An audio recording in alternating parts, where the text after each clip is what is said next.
Buenas tardes. Thanks for your participation in this session of Equitable Growth Grantee Conference.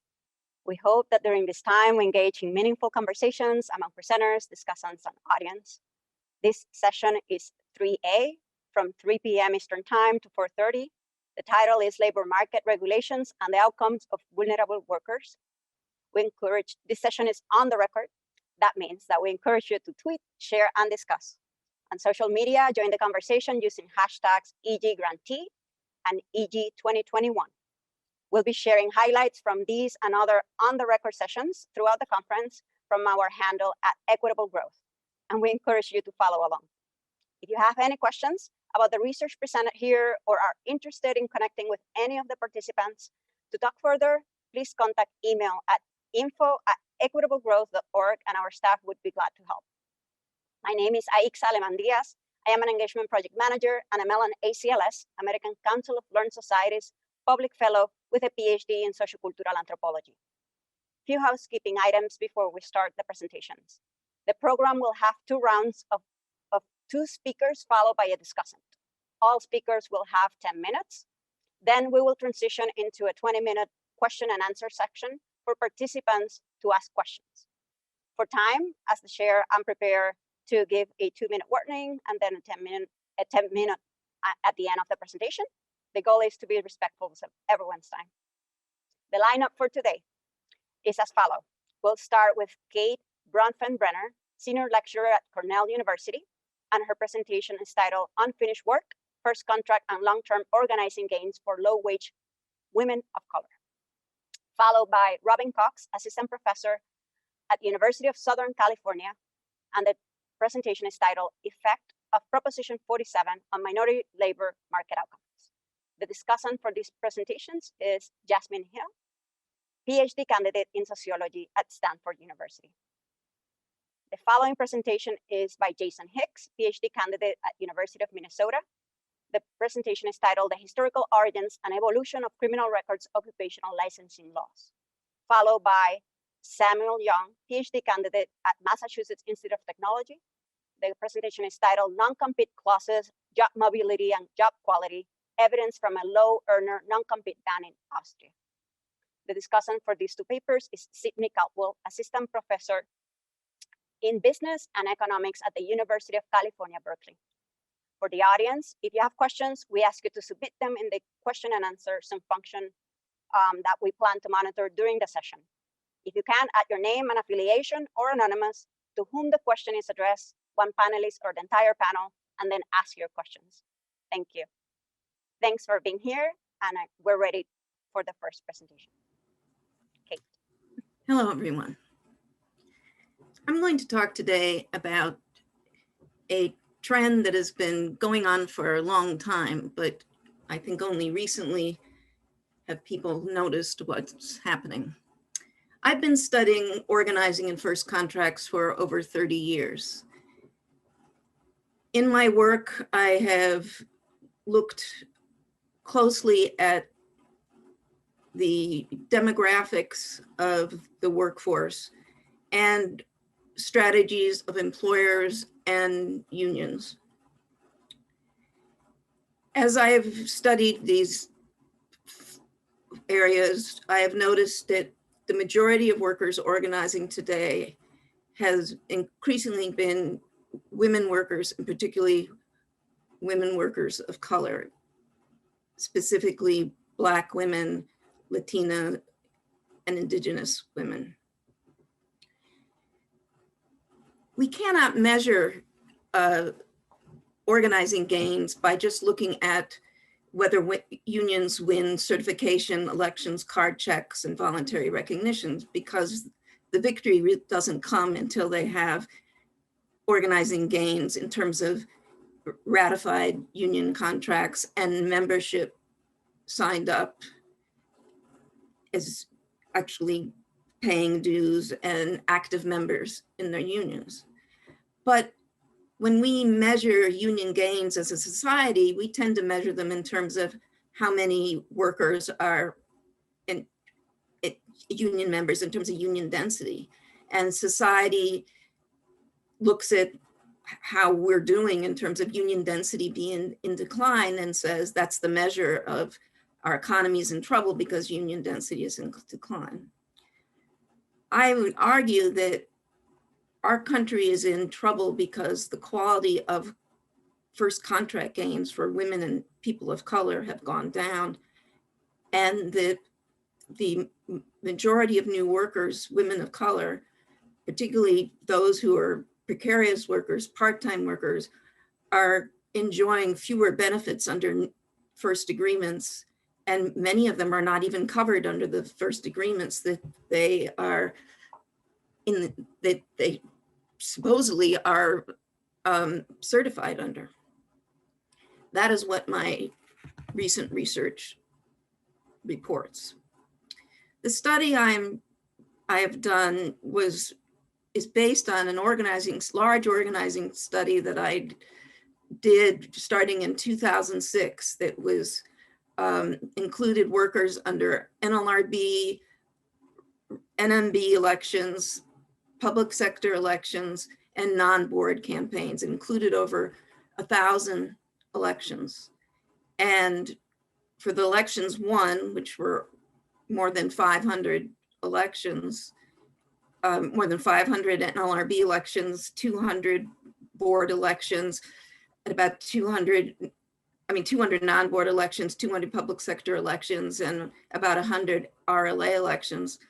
I was, half of which were won. I was able to get 267 first contracts.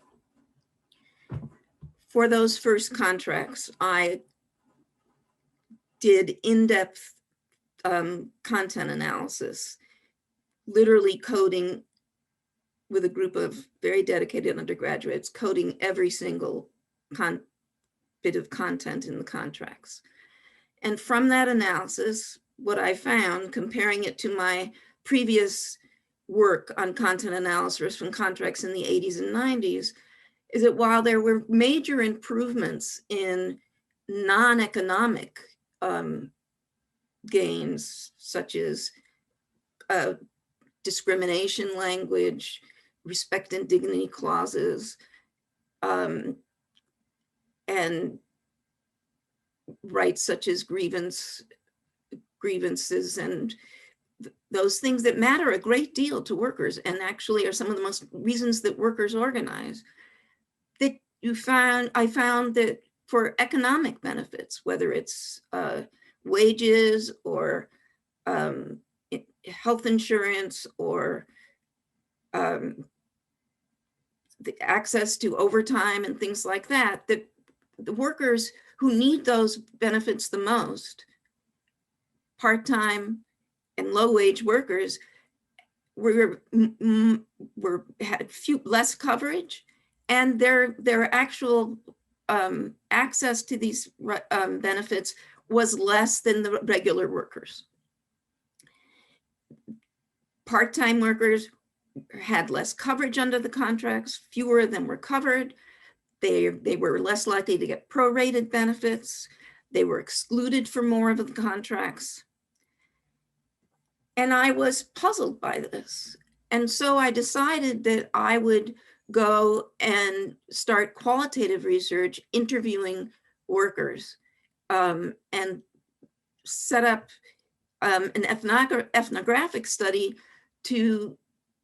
for a sample of workers, women workers of color around the country, to find out why, from my sample in 10 unions, in units, a random sample of units from my first contract study, to find out what was going on. I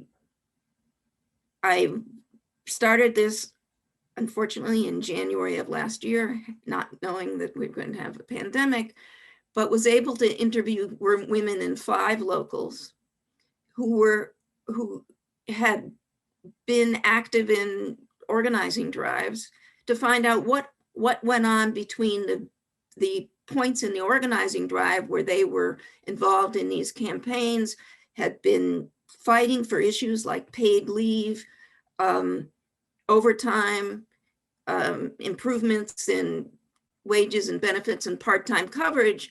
And the union had been focusing on these issues. These were the issues they wanted in the contract. And when they actually got the contract. And I found out that the women I interviewed had been active in the bargaining committee, active in the organizing campaign, and they themselves were surprised 15 years after the contract, multiple contract gains, why they had not made progress, because they were leaders in the repeated organizing committees.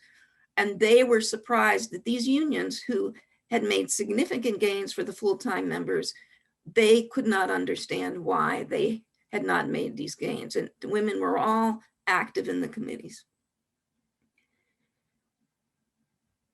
Based on my interviews, which are obviously not complete, and looking at the surveys, these were strong unions. These are some of the top unions. These are the unions that have some of the strongest success rates in the country, highest win rates, some of the strongest contracts.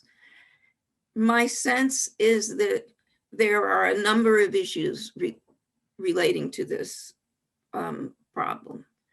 One, these are unions in industries that have been facing, these are unions in the service sector, these are across every industry, but they have decided to prioritize the majority of their membership.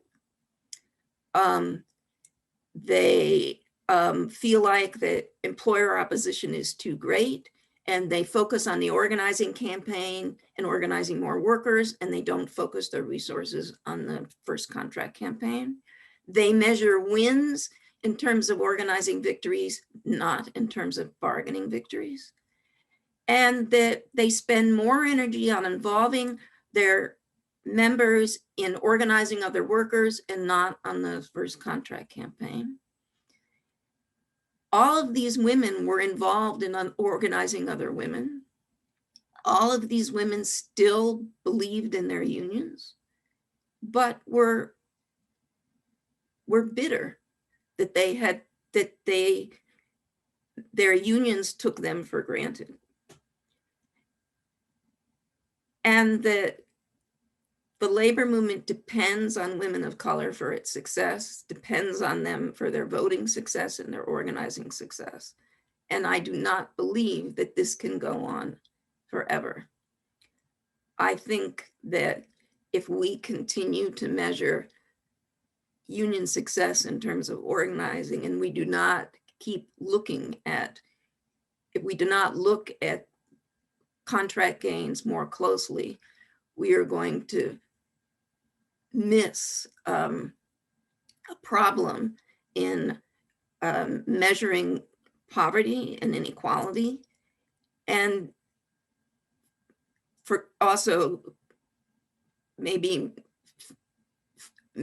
fail to understand a reason why women of color may be disconnected from the labor movement and also the Democratic Party, and why they may be frustrated with progressives. Thank you. Thank you. This is about the exact time. Thank you so much, Kate, for that presentation. I think we're going to go with Robin now. Thank you. Let me just share my screen here.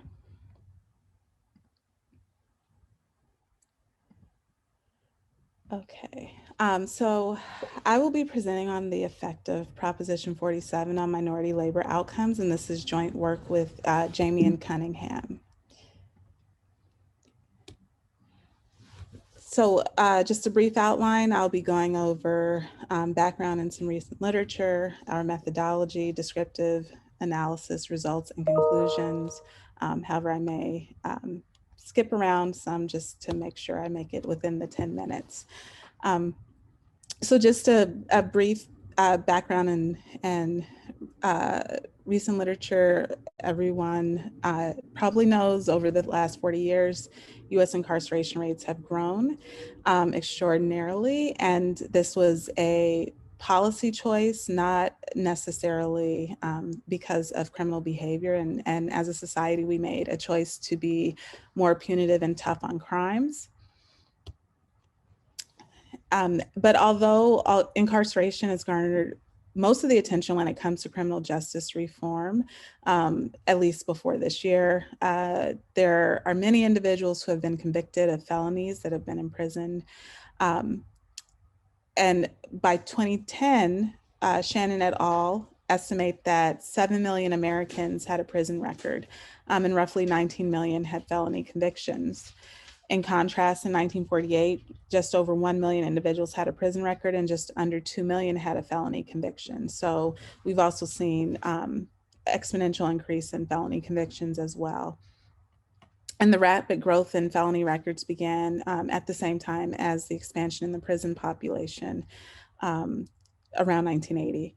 And this growth disproportionately impacted African Americans who were estimated to have 33%, who were estimated to have 33% of that have been convicted of a felony.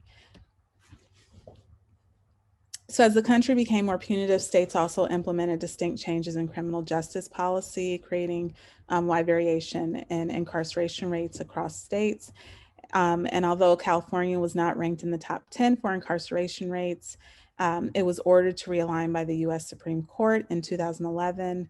And at the time it had the country's second largest prison population. California is estimated to have one of the highest percentages of individuals exposed to incarceration, both current and formerly incarcerated, as well as one of the highest percentages of felony convictions. California also has one of the highest rates of felony convictions among African Americans. California has passed numerous propositions to undo prison overcrowding and tough on crime policies that have nationally led not only California, but the United States to have top incarceration rates, the top incarceration rate in the world. And one piece of legislation, which is the topic of this presentation today, is Proposition 47, which was passed by California voters during the 2014 elections. According to the California Department of Corrections and Rehabilitation, Prop 47 reduces certain drug possession felonies to misdemeanors. It also requires misdemeanor sentencing for petty theft, receiving stolen property, and forging, writing bad checks when the amount involved is $950 or less. The legislation lowers the severity of punishment for certain drug offenses and economic crimes by reclassifying these offenses from felonies to misdemeanors. And because the changes can be made retroactively, it also addresses barriers faced by those individuals who are reintegrating back into society. So according to the then San Francisco District Attorney, George Gascon, a primary purpose of the legislation was criminal justice reform, but specifically to unwind the war on drugs. And like Ban the Box, Proposition 47 reduces certain convictions to misdemeanors.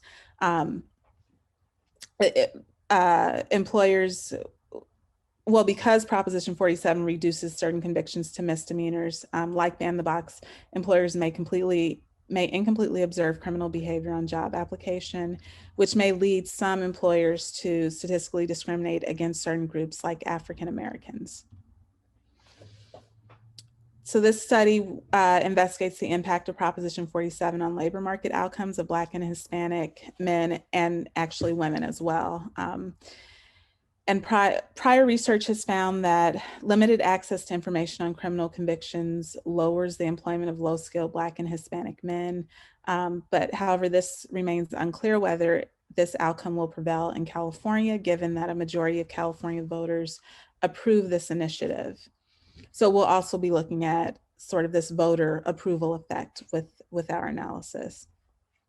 The legislation also lowered the likelihood of an arrest and new criminal convictions, which may also lead to a positive increase in labor market outcomes. Therefore, we're going to investigate the impact of the legislation on employment of low-skilled men by race. Our primary data source is the current population survey. We use years 2009 to 2017. CPS is a repeated cross-section that we use to create a state panel that captures how labor market outcomes evolve over time for individuals within a state who also belong to a particular group or cohort. And we restricted the sample to men aged 25 to 59 as well. Our primary specification is a difference in difference. We use a difference in difference approach where as modeled here, I'll just skip over that for the sake of time. We also estimate, as you can see here, we have two comparison and means, two different types. We have comparison of low-skilled individuals from in states other than California to those in California, and then we have comparison of means for states in for within California for high-skilled individuals versus low-skilled individuals. So, so we actually have these two analyses that we do where we vary the control group to see whether or not one provides a better control over the other. And then within California, we'll also be able to look at the voter approval rate for the within California analysis. So we can see here in our comparison of means that California has a much lower Black population, a significantly lower Black population, and significantly higher proportion of Hispanics. Also, California. 2 minutes. Okay. So there's some differences between states, and then there's also obviously differences between high-skilled and low-skilled individuals, but I'm going to skip over that for right now and get right to the results on race. These are pre-trends for employment, and this is for all genders. Pre-trends look pretty good. The dotted lines are 95% confidence intervals, and the plots are coefficients of differences between low-skilled individuals in California versus everyone else, which is the left-hand side, and low-skilled versus high-skilled on the right. And so pre-trends look good. Basically, what we find is that for Blacks, within our models, we find an increase in employment. We also find an increase in employment for whites in general, no effect on Hispanics. And then when we do our within state analysis, we find no effect when we use high-skilled individuals as a control group. When we look at results for men, the pre-treatment trends look relatively good. For Blacks, whites, and Hispanics, when we look at California versus other states, they don't look as good when we look at California low-skilled individuals versus high-skilled individuals. But we actually don't find any effect here for men, although significant effect, although it is a positive coefficient for Black men. But when we look within state, low skill versus high skilled, it's a negative coefficient, but still no statistically significant effect. By race and gender, when we look at women, pre-trends look good for Black women, for white women. Comparing low skill versus high skilled white women, there's one coefficient that's statistically significant. That's also true for Hispanics when we compare within California. When we compare California versus other states, while Black women have a positive coefficient, it's not statistically significant. White women also have a small positive coefficient, but it's only statistically significant in the base model that contains no say-near dummies or controls. Hispanics, there's no effect, but when we look at low skilled versus high skilled within California, we see that white women in two of our models, there's a negative coefficient. And then for Hispanics, there's also a negative coefficient, but for Black women, there's a positive and relatively high coefficient on employment by the time we get to the full model. I'm gonna skip the joint event study effects. Basically shows that Robin, you're about time. If you wanna like give some yeah, I'll just give some. I'll skip over to the conclusions since we're at time. So basically, we have suggestive evidence that there's an effect of Prop 47 on employment, an increase in employment of low-skilled Blacks and whites after Prop 47 in California relative to other states. For whites, the effect seems to be driven by white women. There should be caution when interpreting results because joint event study estimates show significant differences between treatment and control groups. There's no significant effect of Prop 47 within California when we compare low-skilled to high-skilled workers.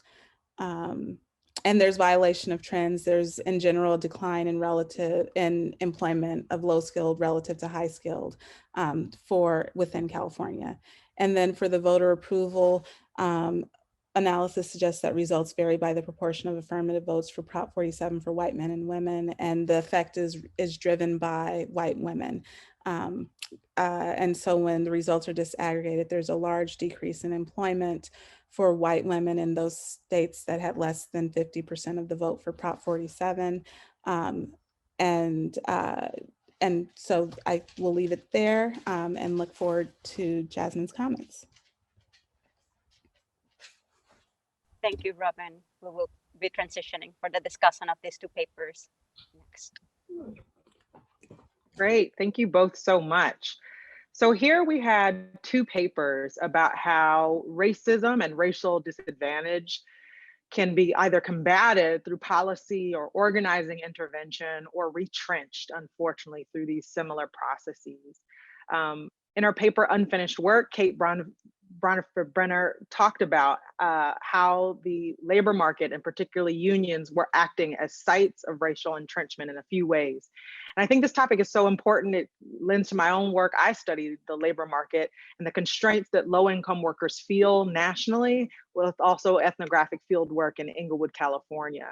And what Kate has done is help to illuminate the trend of union activity among marginalized women of color and uncovering the hidden issues that they face when most of our attention gets spent as researchers on thinking about union decline. We spend a lot of time talking about whether unions are flourishing or not, and she draws our attention to what's happening subjectively within those unions and who's being left behind with the types of negotiations that are being made and bargained by those trade organizations. This is very important because even in my own work, a majority of the working class and particularly trades jobs go to men. So particular attention to the experiences of women in union organizations is something that often goes overlooked.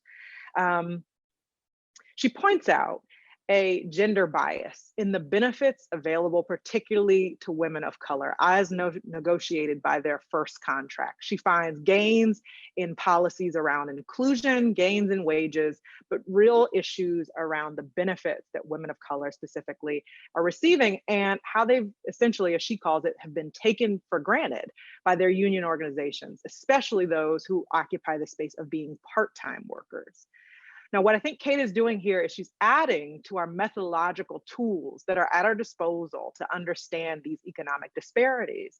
Her work uses kind of innovatively content analysis of first contracts, as well as qualitative interviews that are done across 10 union sites to understand how women of color feel about union participation, along with what is contractually negotiated in first contracts.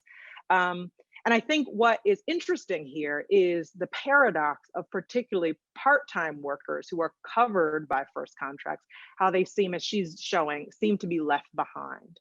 And so one question that emerges from this work is she paints this picture of this disadvantage that women of color are facing as a result of being in these unions and how their concerns are not at the center. And it raises a question that even comes up in my own work, and how can union organizations be structured differently? What is a way in which, what's a model for union organizing that would place these marginalized positions and needs more in the center? She appropriately, I think, takes issue with the fact that in large part, union organizers focus on the needs of the majority, which in many ways makes sense, but oftentimes leaves out those who already are experiencing racial disadvantage or socioeconomic disadvantage. So I'm curious, Kate, in your own work, and as we get into the Q&A, what role of unions are in protecting workers that are outside of their central organizing tendencies. For those workers that sit at the margins, what is the responsibility of unions? Do we need new organizations that can appropriately prioritize the needs of these disadvantaged workers? Or are there another model that unions can take to better center the concerns of part-time workers, of women, and of people of color? Another question is, I'm curious, Kate, in your findings, and would love to get into the Q&A on what you feel might be a policy recommendation as a result of these findings. The disadvantage that you talk about makes sense, and it's sort of difficult to figure out how we might find ourselves in another world of possibility.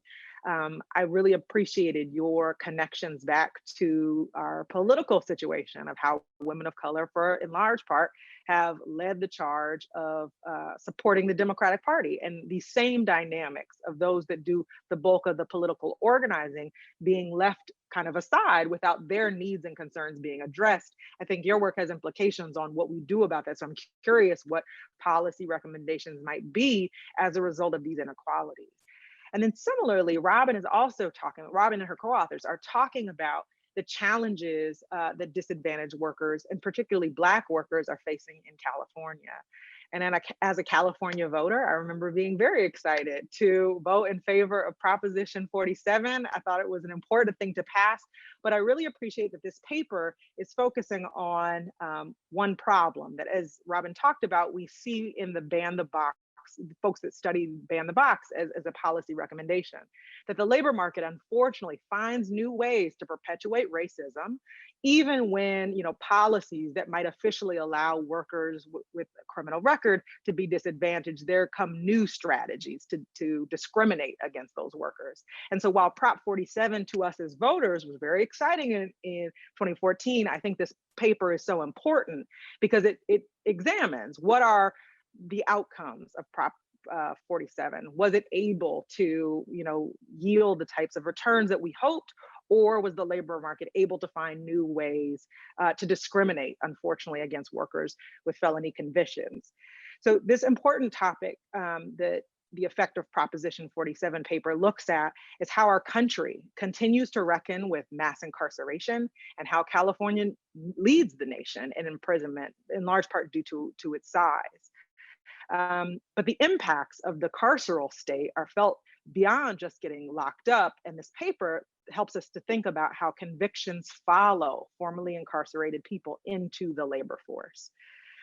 Robin and her co-author draw our attention to the different ways that states, and looking just at California, we can think about wherever we live, that each state is coming up with different strategies to try to deal with the costliness of mass incarceration, the implications for racial inequalities, issues of crime, but also redemption. What are we to do when people have served their time? How are they supposed to re-enter the labor market? And each state is dealing with this differently.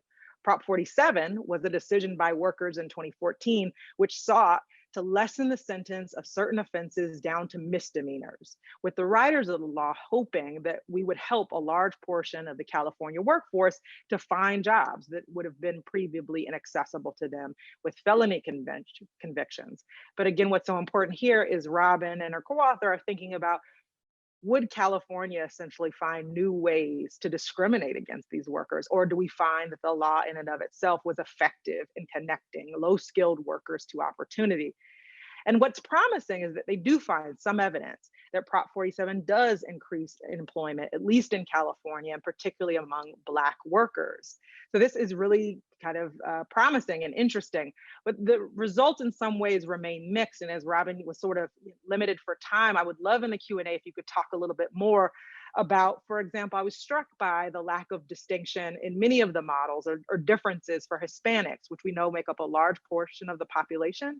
And also, if you could help us think about whether or not your results should be taken as Prop 47 has effectively accomplished these goals of helping California workers with former convictions. Thanks so much. Thank you so much, Jasmine. You actually even have a few more minutes if you want it. Well, you're good? Okay, sounds fair. These are great comments in terms of the two papers that have been presented, but also a great transition into the paper that's coming up for us. There's some similarities across the different rounds of papers and discussions, so we'll see. with Jason as our next speaker. I just want to also to remind the audience, if you have a question, we are already getting some of them in the Q&A function. Just make sure that you do that. And if you want, you can add your name, affiliation, and to whom the question is addressed, the question. Thank you so much. Jason, you're next.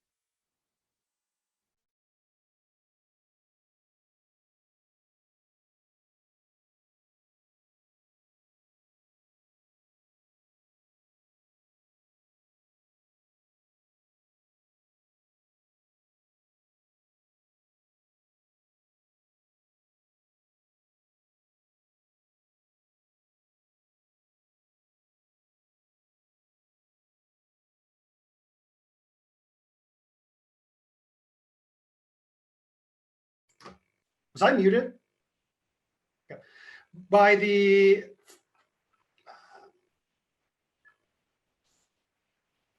oops, I'm unmuted now. Sorry about that. Oh my gosh. Okay, so now we can do this. Okay, so your slides have disappeared though. They will reappear.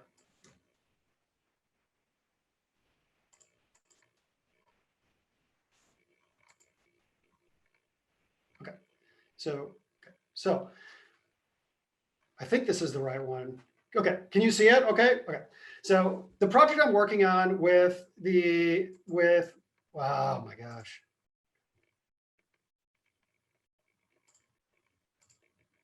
So this is the project that I'm working on with Peter Blair at Harvard University and Morris Kleiner at the University of Minnesota.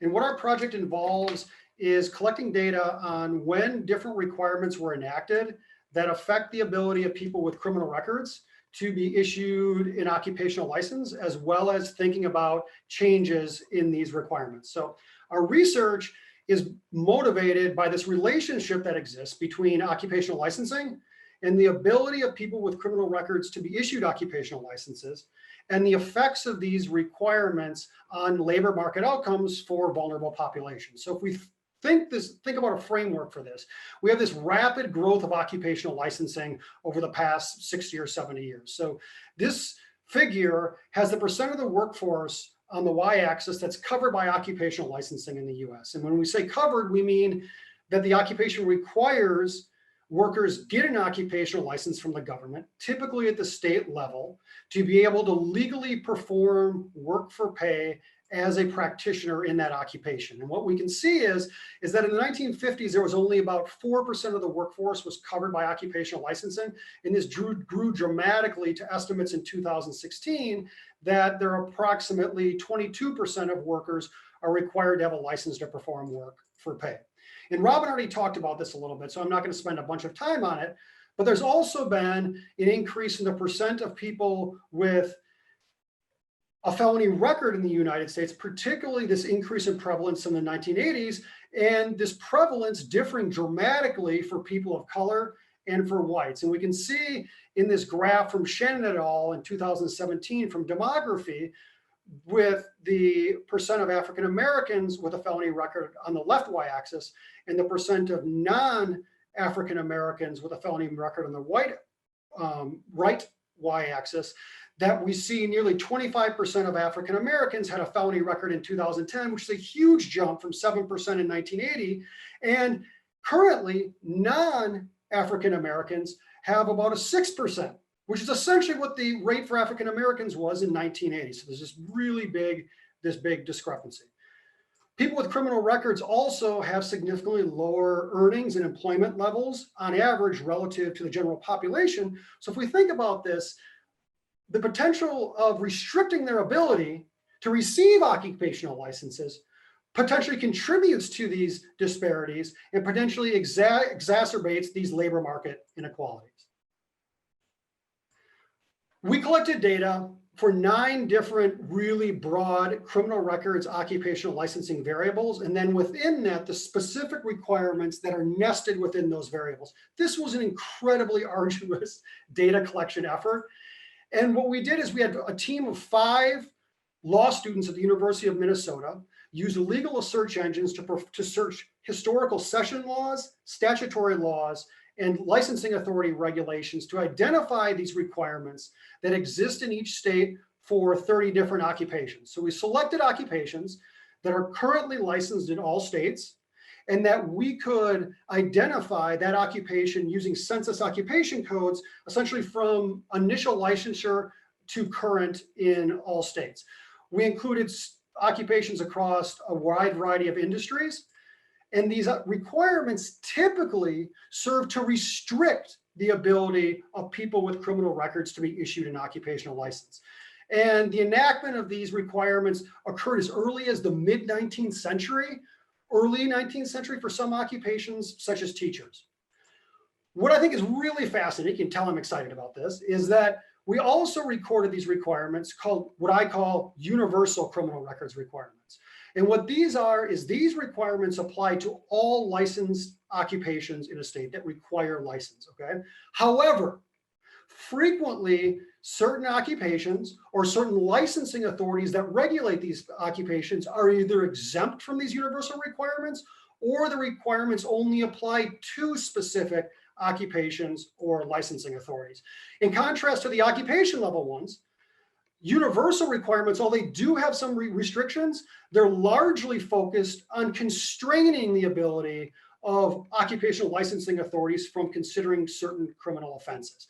And these started to get enacted in the late 1950s, as early as 1958 in Connecticut. And there's 6 states that currently do not have any universal licensing laws. So now I'm going to show you some of the data that we collected for 10 of these occupations, which includes occupations that were first licensed in the early 20th century, such as barbers and engineers, to occupations that were licensed primarily in the last 40 years, like social workers and occupational therapy assistants.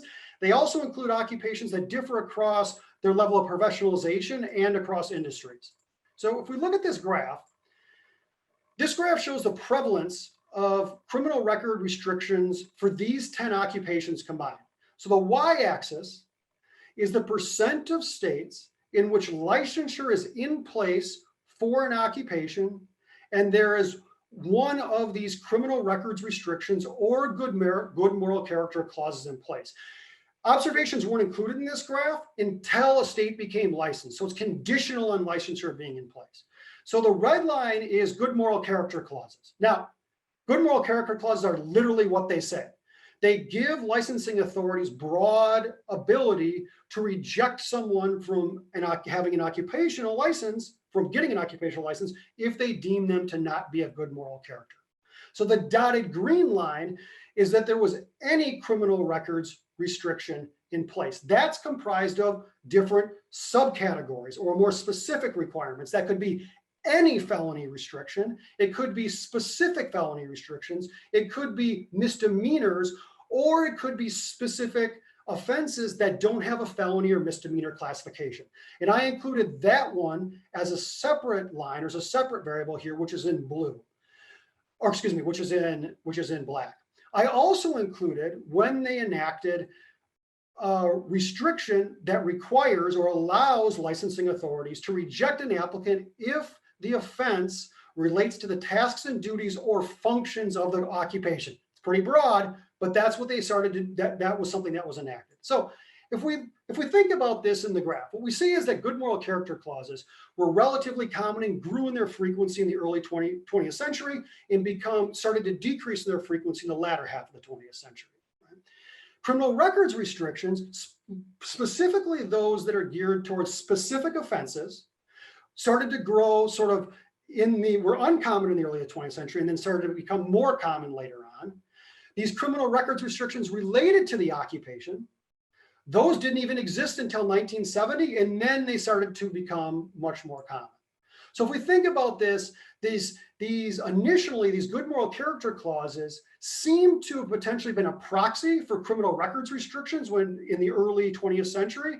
And then as criminal records restrictions became more common, the good moral character clauses were either outright repealed, or when newly licensed occupations came into effect, they didn't contain these good moral character clauses. Now, that's not always, they still do, but they declined in frequency.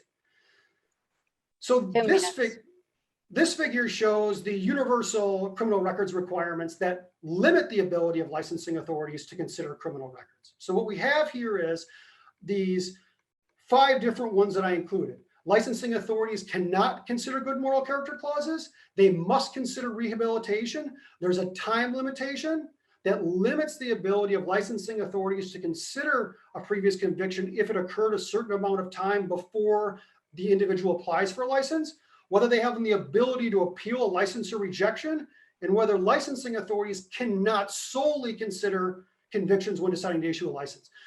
These sort of exploded, I'm maybe exaggerating, they rapidly diffused in the mid-1970s, and then you saw another big expansion in these in 2015 to current. One of the things that I think is most interesting, and I'm not sure it is, but I think it is these exemptions that exist. So what we see here is we see that 28 states either have an exemption where certain occupations or licensing authorities are exempt from having to implement the universal criminal records requirements, or that they only apply to specific occupations. Exemptions are much more common with 20 states versus 9 states with the applied. So I just picked out a sample here of 5 different states. And what we can see is that a few of the states, they've gradually increased and added these different occupations through time, right? Or licensing authorities. So they probably appeal to the state legislature to say, we don't want to have these, we don't want to be bound by these constraints, okay? Then we see a couple of states where you saw this rapid jump, which is situations where a new law went into effect, or they had this rapid explosion of a bunch of them were added in one session law. Okay? So now what we're doing is we're continuing our data collection. So we have another grant that we're looking at all partially licensed occupations in their licensing requirements from 1990 to current. Part of that data collection is recording whether there was any criminal records requirement in place and whether there was a good moral character requirement in place in each year from 1990 to current. So we're using occupations that we can link to the standard occupational classification codes or the census occupation codes. We're also collecting who is the licensing authority that regulates this occupation.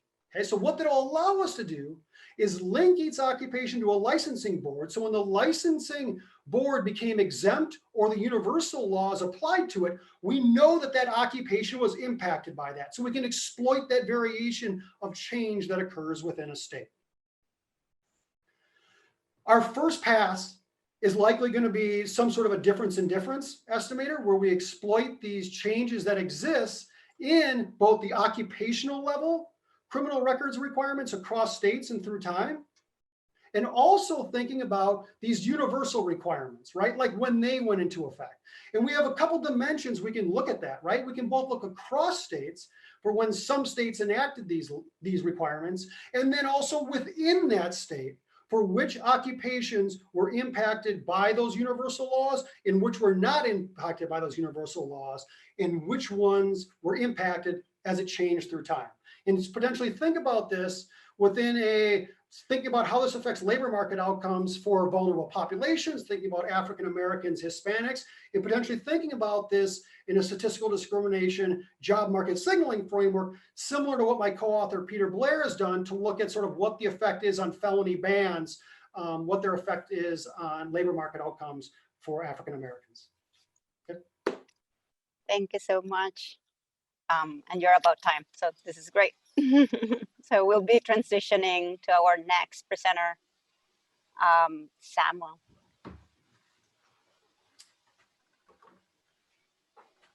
All right, do you see the screen here? And you can hear me? All right, great. So thank you to Equitable Growth for hosting this conference. My name is Samuel Young. I'm a PhD candidate at MIT, and I'm excited to present my project on non-competes, job mobility, and job quality, evidence from a low-earning non-compete ban in Austria. The research question I'm interested in today is what is the effect of non-competes on workers' job mobility, their firm quality, and their earnings? Now to take a step back, what is a non-compete? It's a clause included in an employment contract that will forbid a current employee from going on and moving to a competitor firm. And so for our context, I'll interpret this as sort of a barrier of mobility because a worker can't move to some firms in the market without either waiting for a certain period of time or paying some money. Why might we care about non-competes today?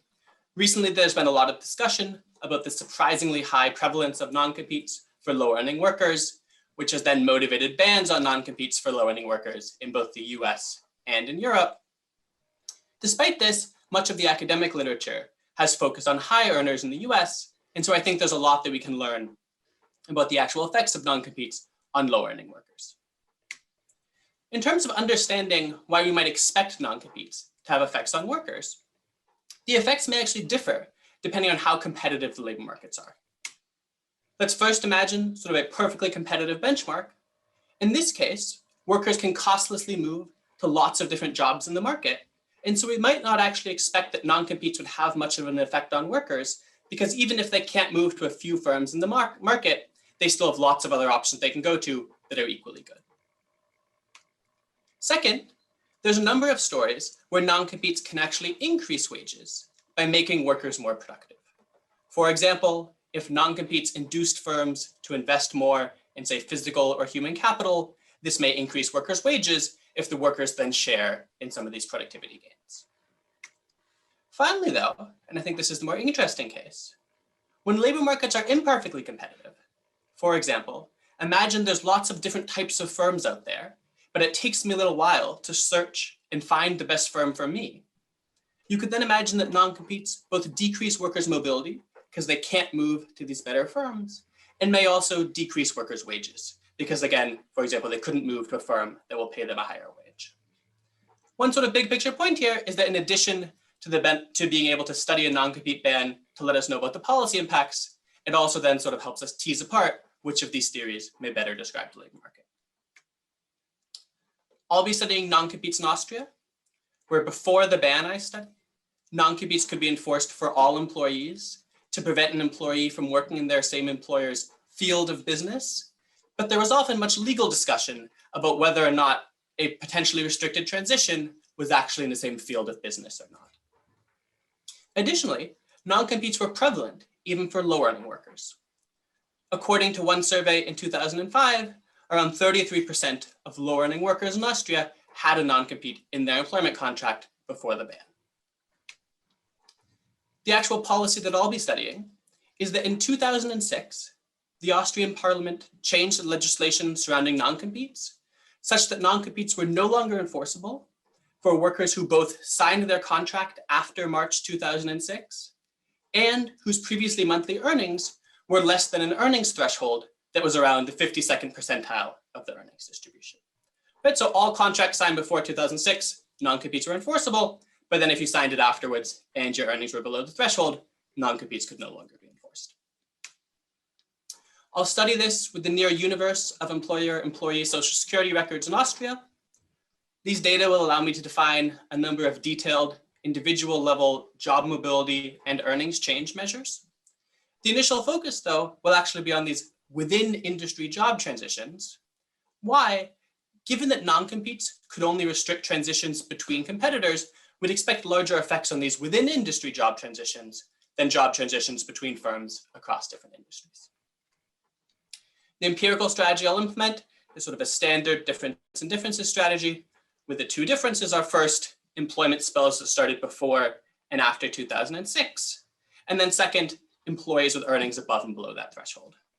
More formally, I'll estimate the following specification, where I have an outcome of interest here, say an indicator for an individual transitioning jobs, and I'll regress on these indicators for when the employee started their employment spell. And then here, indicators for when the employee started their employment spell interacted with whether the employee had earnings below that threshold. The coefficients of interest here are going to be these delta N coefficients that represent the effect of starting an employment spell in year N and having your earnings below the earnings threshold. And I'll be able to add a number of different detailed individual and firm level controls to all the specifications. Here, I present the first results, again with this outcome variable of the annual probability of moving jobs within your same narrow 4-digit industry. On the x-axis here, I have the year the individuals started their employment spells. And so before the ban was enacted, for these spells before 2006, we don't see much of differential trends. And then starting in 2006, we see an increase in the probability that workers move jobs within the same industry of about 0.25 percentage points each year. Relative to the base rate that individuals are likely to move jobs within the same industry of 4% each year, this represents around a 6% increase in the probability that individuals are moving jobs within the same industry. And these two different specifications here are just different sets of controls that I include. Next, we can turn to the effect on not just within industry transitions, but broader job transitions. So here in blue, I have those within industry job transitions that I previously presented. In red, I have what I'm calling other within industry transitions. So transitions within the same broad industry, but not necessarily the same super narrow industry. And then here in light blue, I have transitions across different industries. Here I present a pooled estimate of those pre-trends before 2006. And here I present the treatment effects. And again, reassuringly, it really looks like we're just seeing this effect on these within industry job transitions, which is what we'd expect given how non-competes were legally enforced, at least in Austria. In the paper, I then expand the analysis to include a number of other different outcomes. First, I look at exactly what types of job transitions seem to be affected by the ban. So I'm going to split up these overall job transitions into transitions with and without earnings increases. That is, for when you move from job A to job B, where you also paid more in job B. And I show that the reform seemed to disproportionately increase transitions with earnings increases, which is again, what you'd expect if it takes you a little while to find what job might pay you the most, but these barriers to mobility are holding you back from doing so. The paper also has some work using other measures of firm quality based on, say, non-wage dimensions. Next, I turn to the effect on individuals' overall earnings growth rates. That is, not just looking at people who move jobs, but looking for all the individuals who are treated and no longer could have a non-compete enforced. Do we see that their growth rate of earnings seem to increase? Here, we actually don't see any effect on overall earnings growth. This may seem somewhat hard to reconcile with the first fact, but as I'll discuss in the next slide, the overall effect on job transitions was actually rather small. And so if you only expect that the effect on earnings is coming from these workers who are able to move to higher paying jobs, even if all of those transitions were accompanied by very large earnings increases, you won't be able to detect anything overall. So as the one final thing, I'd like to sort of unpack and understand how large of an overall effect do I estimate for this ban. So I find that the overall job transition rate, including both these within industry and across industry transitions, increased by about 0.3 percentage points total.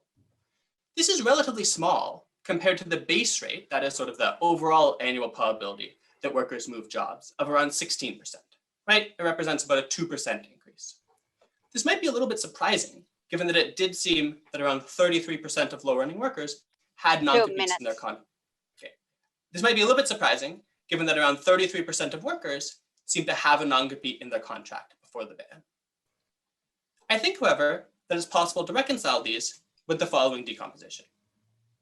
You can think of the overall effect of a non-compete ban on workers' mobility as depending on how many workers before the ban had non-competes in their contract. But then also, for these workers with non-competes, what share of their job transitions were restricted by the non-competes? And so in Austria, I think this number may have actually been rather small for low-earning workers for two reasons. The first, low-earning workers in Austria frequently switch jobs across industries. And then second, in Austria, there are actually rather strong legal protections for workers. They have a free chamber of labor that all workers can go to. And so it was rather hard then for employers to sort of abuse non-competes and say, look, you can't engage in this job transition, even though legally that may have been too broad of an interpretation of the non-compete. Right? And so I think maybe as a conservative estimate here, I estimate that around 22% of these workers' job transitions were actually affected by non-competes. Finally, though, there's the actual effect of the non-compete ban on workers with non-competes on these sort of specific transitions that were restricted. So to sort of summarize how I see my results, I think that in Austria, non-competes did have a big impact on these restricted within industry job transitions, but then taking into account that low-earning workers could frequently move jobs across industries and the fact that not all workers had non-competes in their contract, we get smaller overall effects. So to conclude, even though this paper is about Austria, I think it provides a few lessons for the global debate about non-competes. For example, I think in other settings where non-competes may only legally restrict a small set of which jobs workers can transition to, we may also expect smaller effects. Similarly, I think understanding the wage setting process for these workers affected by non-competes is also helpful for guiding where and how large of earnings effects we would expect. Second, I think as a broader economic lesson, using exogenous shocks to job mobility is helpful for testing these different theories of wage setting and mobility. And finally, so a short presentation. If you have any comments or would like to see the paper, we greatly appreciate it. Thank you. Thank you, Samuel.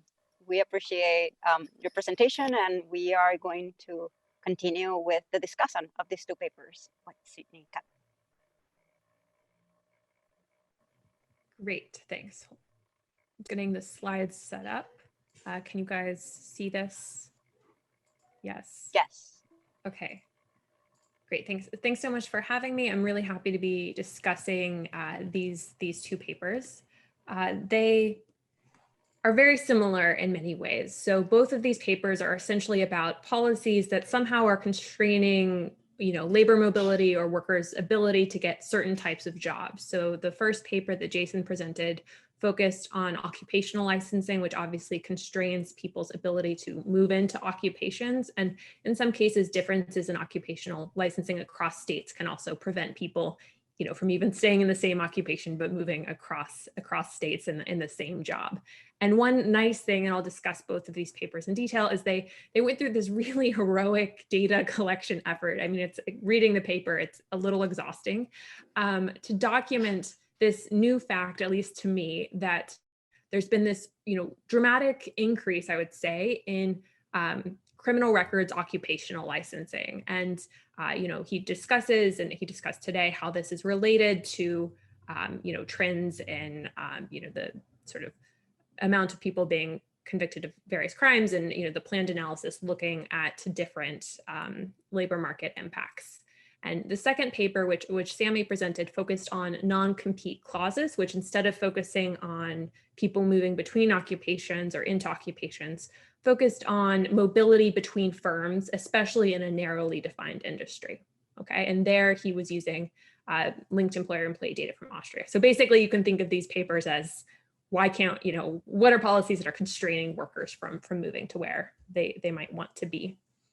And so I wanted to start off with this, figure. I mean, the data collection goes back to 1920, where they're really documenting, the restrictions on occupational licensing sort of over time. And they did this, I think in the talk, Jason talked about 10 occupations, but there were, if you read the paper, it seems like they've actually done this for more occupations, at least for a certain amount of time. And you can see that this is not just limited to, sort of specific offenses, or as they go throughout the paper, offenses that might be related to the particular occupation, but rather kind of a more general phenomenon. So again, they collected really great data on, whether there were restrictions about, overall, if you had a criminal record, regardless, whether this related to the occupation, whether individuals could appeal. There's a lot of variation in whether individuals can actually appeal, this decision to exclude them. And also this really interesting discussion to me about good moral character and gross immorality clauses. And their planned analysis focuses on whether these policies harm or improve labor market outcomes, really, I think, echoing a lot of the debate that we've had about, the racial implications of ban the box and, things of that nature. And so I just have a couple of comments and questions. This is a nice paper to discuss because there's a lot of data collection, a lot of really new patterns, and I think also a lot of ways that they can sort of go forward. So some of these are suggestions to things to think about, maybe not in the first paper, but kind of down the line. So I think one question that I had is, how salient are these restrictions to those actually employing the worker? So, or those hiring the worker. So with ban the box, the employer is sort of, they know if there's a box, they kind of are using that as a guide to, potentially discriminate against people coming to them for the job.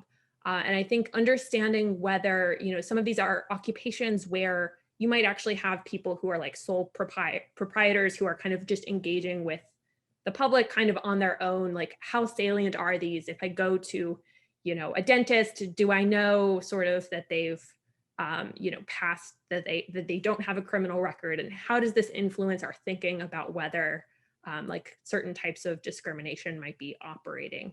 You know, if it's not the case that I know that there's this criminal record ban, that probably is not going to affect my sort of inference about who I'm interacting with. So in that case, you know, you might not think that, you know, what we would call statistical discrimination is any sort of motive. Another thing that I think is really exciting is we know that occupational license wage premia are actually higher for Black and Hispanic workers. So this is true for both men and women. And I think, you know, this is potentially something that could explain that, going along with the Bandel-Box literature. So how do these like two pieces fit together? So previous work by Blair and Chung had documented this. So I think it'd be really interesting to kind of put these together. Going much further afield, I want to know why these are enacted.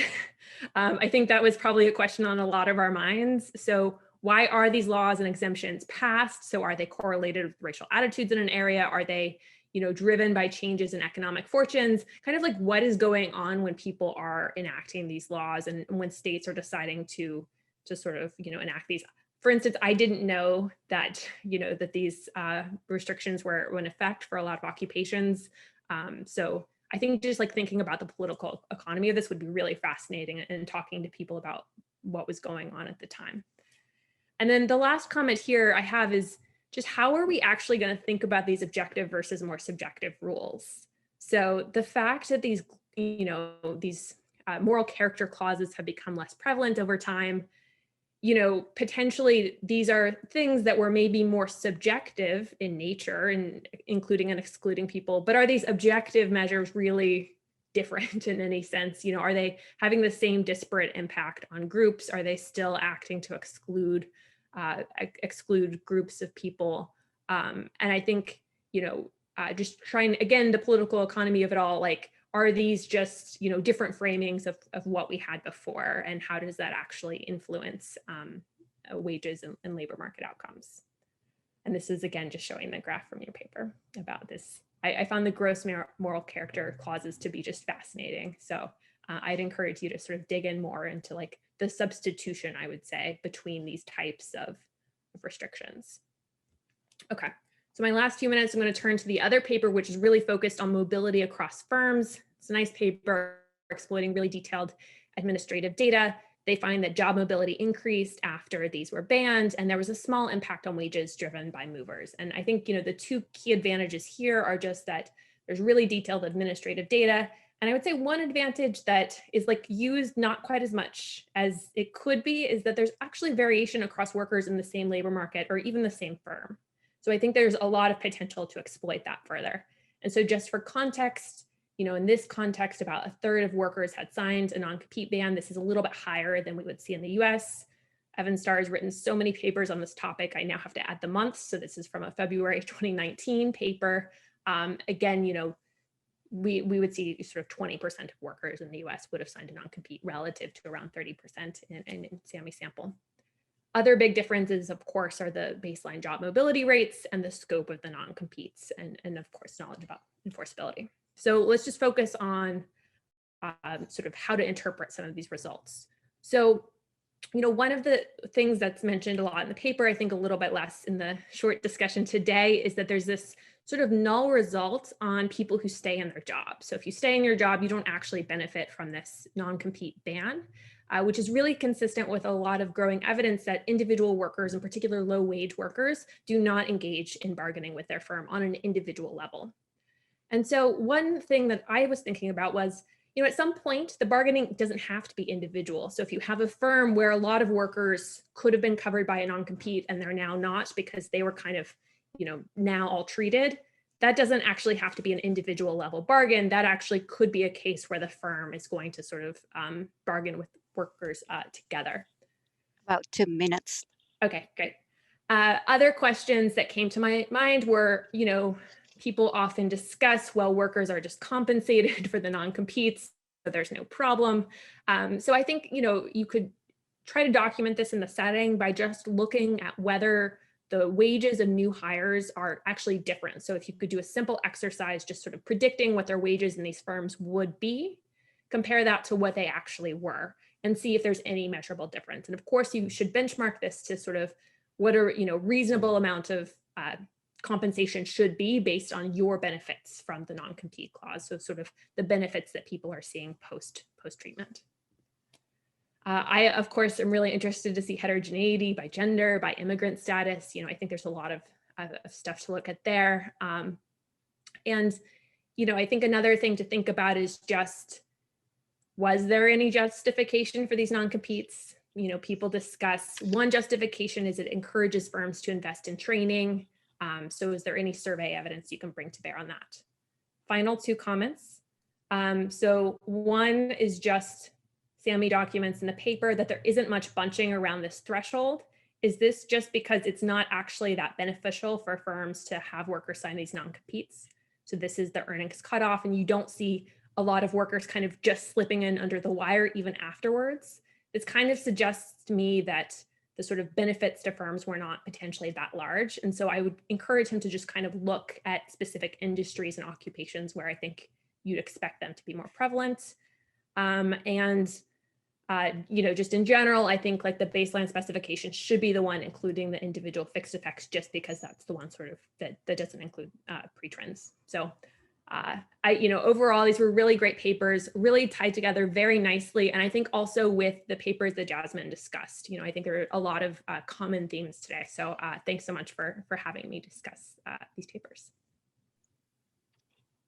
Thank you, Sydney. And as we transition into the question and answer section of this panel, which is through 4:30 p.m. today, I echo what both the discussants and Sydney just shared, which is that I appreciate sharing highlights from your presentations for the speakers, and then for the discussants of like posing relevant questions to them, but also just overall for the actual panel with us here.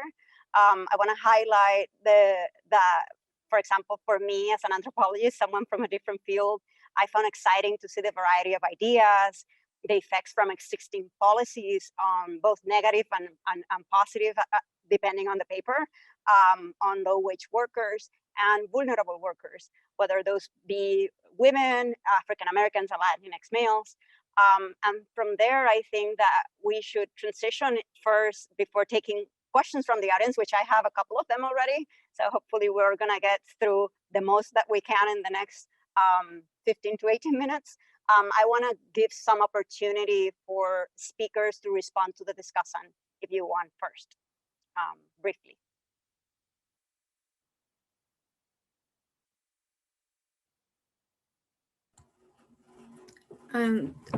I'll start. Jasmine raised several important issues. In terms of models, there's so much variation between unions and between sectors. I would say that I believe that the models, to me, the models that are most successful, and I've spent most of my time looking at different models. The models that are most successful are the models that adapt depending on the workers and the community and the corporation that is there. So there is no one model, but I would never say that, you should only use this model and these tactics, because every industry is different. Every group of worker is, different. There are women of color who are in manufacturing. There are women of color who are in, in food service. So you need to adapt. But there are a couple things that are absolutely true, which is that you have to know the employer. You have to involve the workers. You have to involve the community. And if it's a multinational, it has to be a cross-border campaign. And that you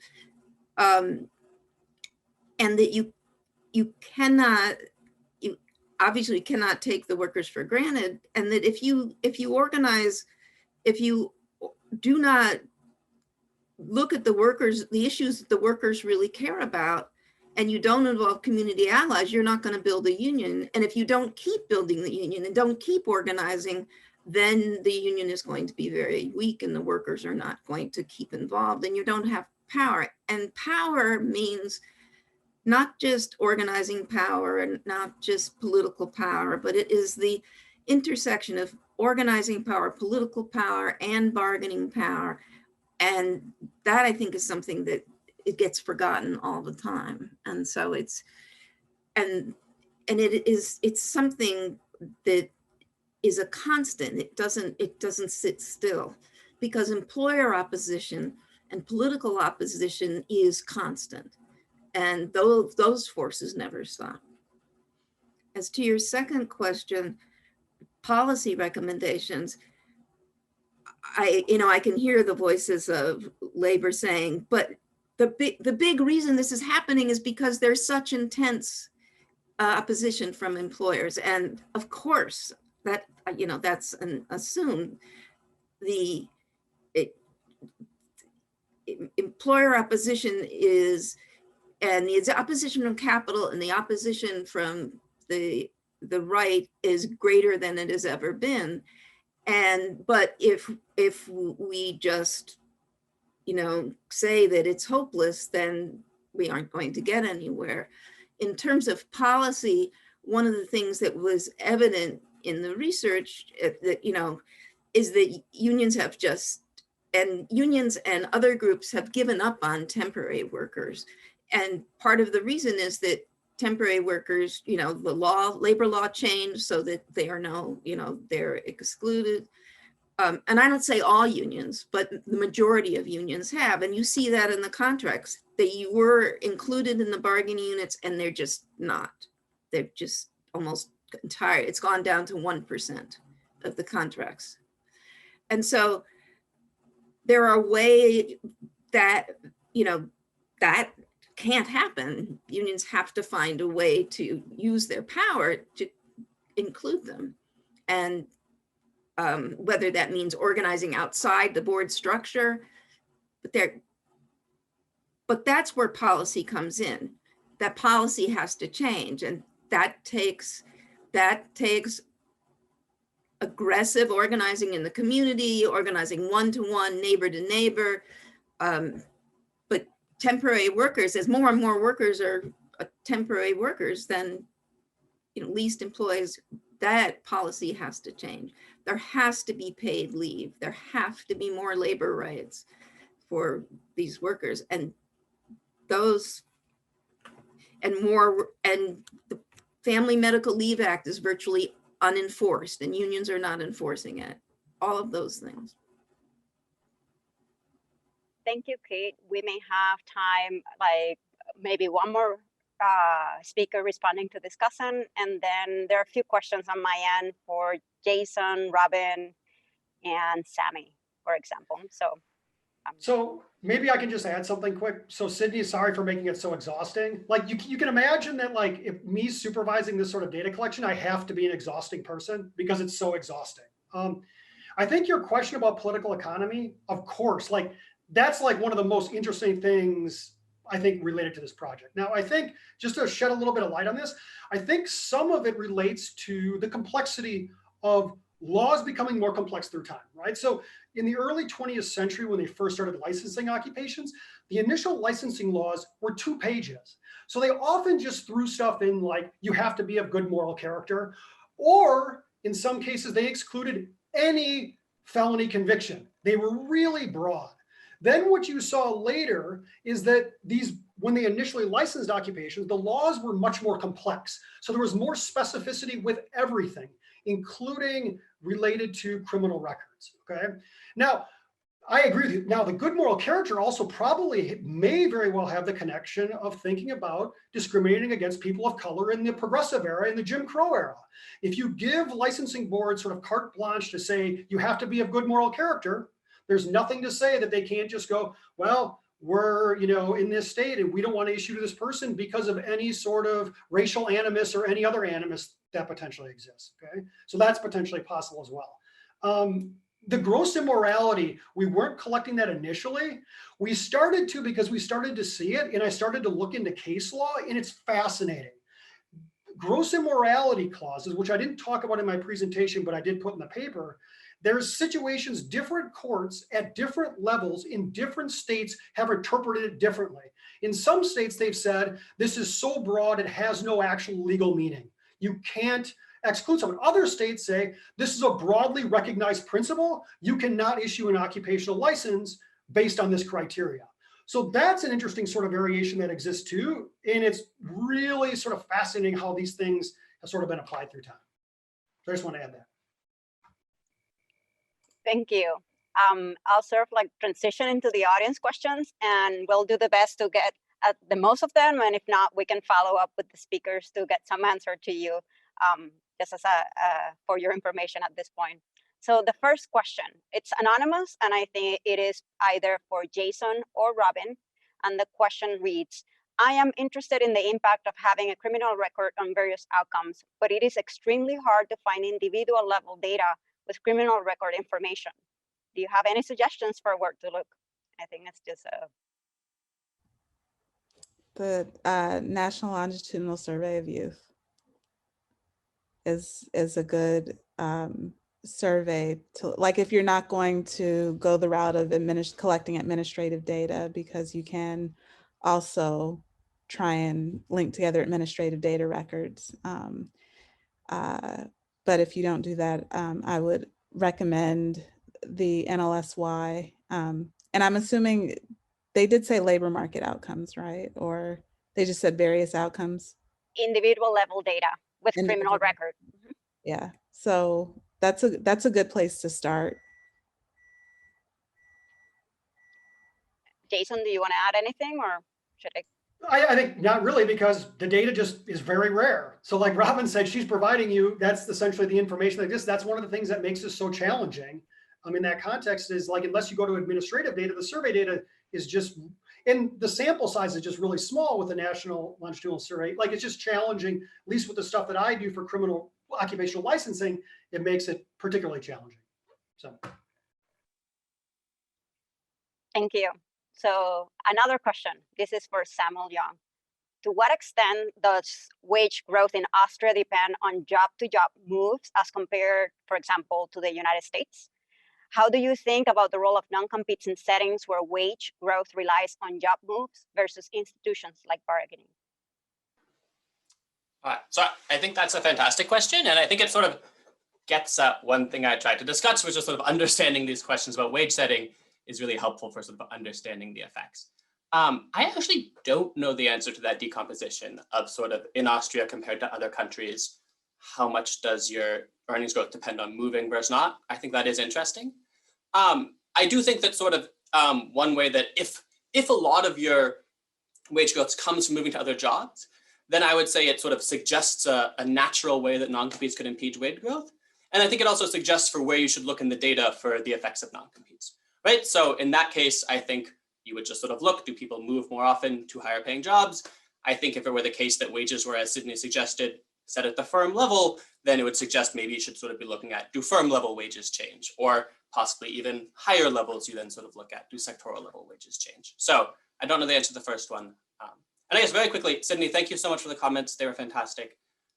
The only other thing I'd add, the one question I can't answer, I have asked a lot of people their justifications for the non-competes, and they've never mentioned training or capital holdup or anything like that. They always say, we don't want the workers to take our secrets. And I'm always sort of surprised. And I'm like, what secrets do these low earning workers have?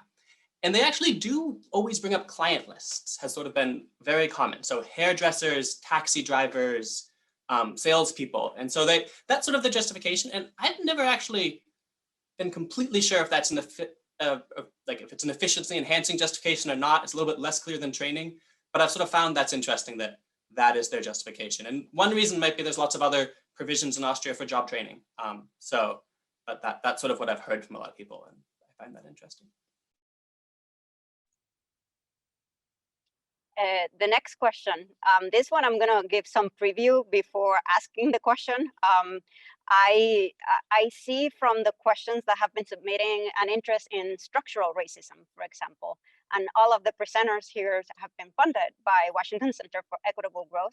And I just want to connect that to the opportunity that there is right now in terms of the request for proposal, RFP, in terms of people who are interested in these topics and who can consider applying for these kinds of funding opportunities. And the question that I have is, are the papers publicly available? And I think there's a combination on my end as I'm reading the question in terms of like that you have been funded and maybe some of you are still in the process of conducting your research and having preliminary data, but there are others of you that who may have had publications. So I just want to open the question for all of you and sort of like see if you can address that for our audience.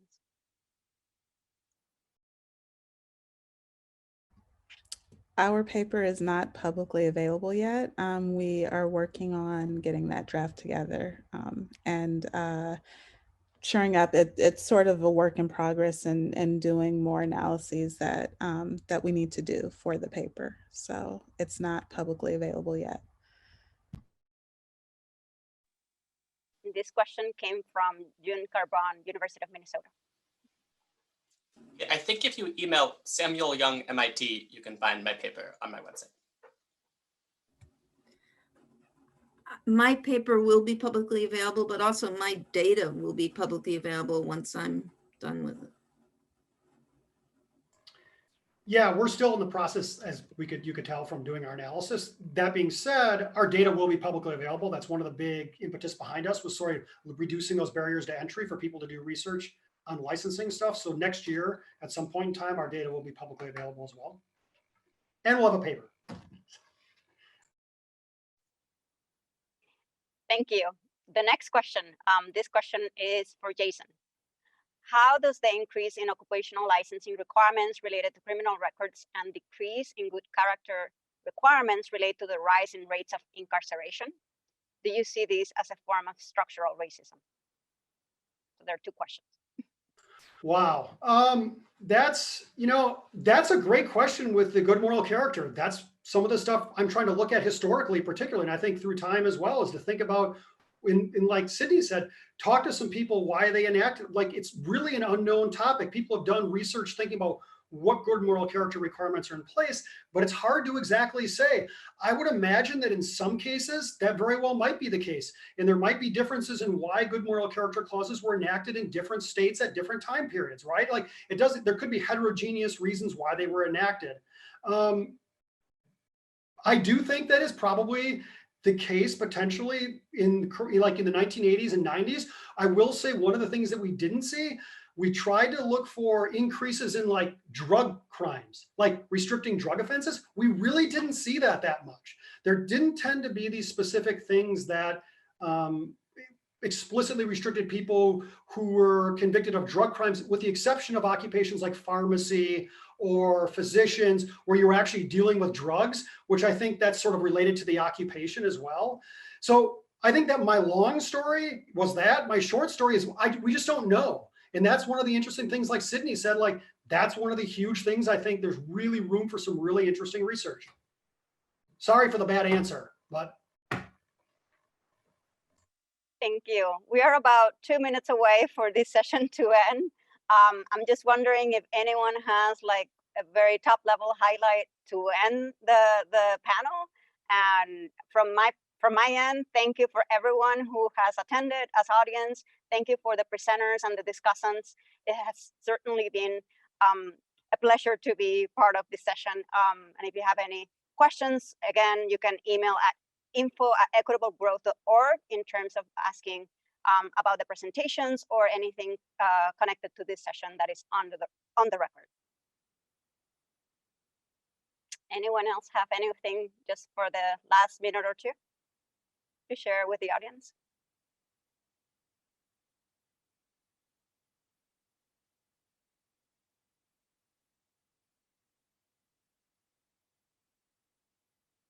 Then Thank you to the chair and discussants. thank you. Yes, just want to say thank you to the discussants and to the chair for running the session. Really appreciate it. Thank you. Thank you all. Thank you. And with this, we conclude this session on labor market regulations and the outcomes of vulnerable workers. Thank you, and stay tuned to Equitable Growth Grantee Conference this week.